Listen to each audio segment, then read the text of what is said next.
दोस्तों, एक बार महात्मा गौतम बुद्ध के शिष्य ने उनसे पूछा कि कृपया हमें यह बताएं कि कर्म क्या है और कर्म किसे कहते हैं। तो उसके बाद महात्मा गौतम बुद्ध ने अपने शिष्य से कहा कि कर्म को समझने के लिए मैं तुम्हें एक कहानी सुनाता हूँ। इस कहानी से तुम समझ जाओगे कि कर्म क्या है और कर्म किसे कहते हैं। दोस्तों, चलिए कहानी सुनते हैं। दोस्तों, बुलंदशहर का एक राजा था जो अपने मंत्री के साथ घोड़े पर बैठकर अपने राज्य का भ्रमण कर रहा था।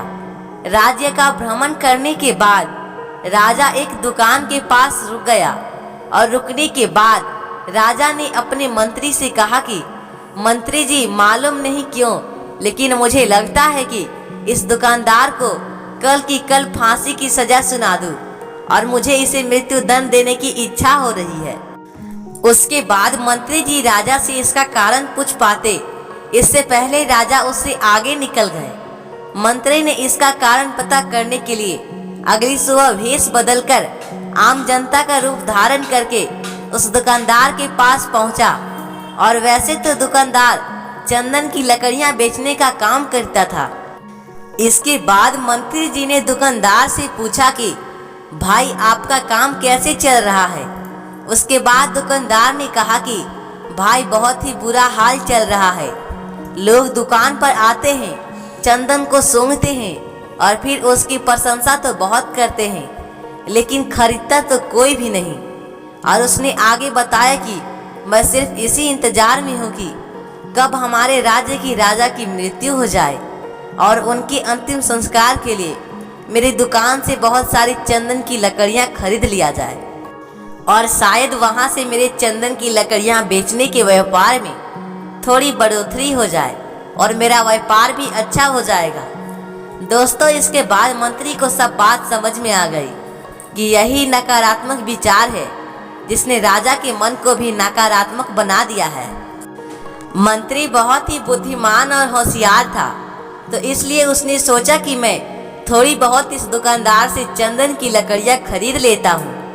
और उसके बाद उस मंत्री ने उस दुकानदार से पूछा कि क्या मैं आपकी दुकान में थोड़ी बहुत चंदन की लकड़ियां खरीद सकता हूँ।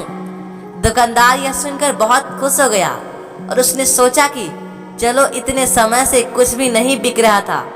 और उसके बाद उस दुकानदार ने कुछ चंदन की लकड़ियों को अच्छी तरह से पैक करके उस मंत्री जी को दे दिया। उसके बाद मंत्री ने अगली सुबह राजा की दरबार में पहुंच गया और उसने राजा से कहा कि राजा, वो जो दुकानदार है ना, उसने कुछ चंदन की लकड़ियां आपके लिए तोहफे के रूप में भेजी है। यह बात सुनकर राजा बहुत खुश हुआ और मन ही मन सोचने लगा कि मैं बेकार में ही उस दुकानदार के बारे में गलत सोच रहा था। और उसने उन चंदन की लकड़ियों को हाथ में ले लिया और उसने उन चंदन की लकड़ियों को बहुत अच्छी तरह से सूंघ लिया और उसमें से बहुत ही अच्छी सुगंध आ रही थी। राजा इससे बहुत ही ज्यादा खुश हुए और उसके बाद राजा ने अपने मंत्री के हाथों उस दुकानदार के लिए कुछ सोने के सिक्के भेज दिए गए। उसी आम जनता का रूप धारण करके मंत्री जी अगली सुबह उस दुकानदार के पास चले गए और उसने वह सोने के सिक्कों को उस दुकानदार को दे दिए। उसके बाद दुकानदार बहुत खुश हुआ और मन ही मन उसने सोचा कि मैं बेवजह अपने राज्य के राजा के बारे में गलत सोच रहा था। राजा तो बहुत ही ज्यादा दयालु है।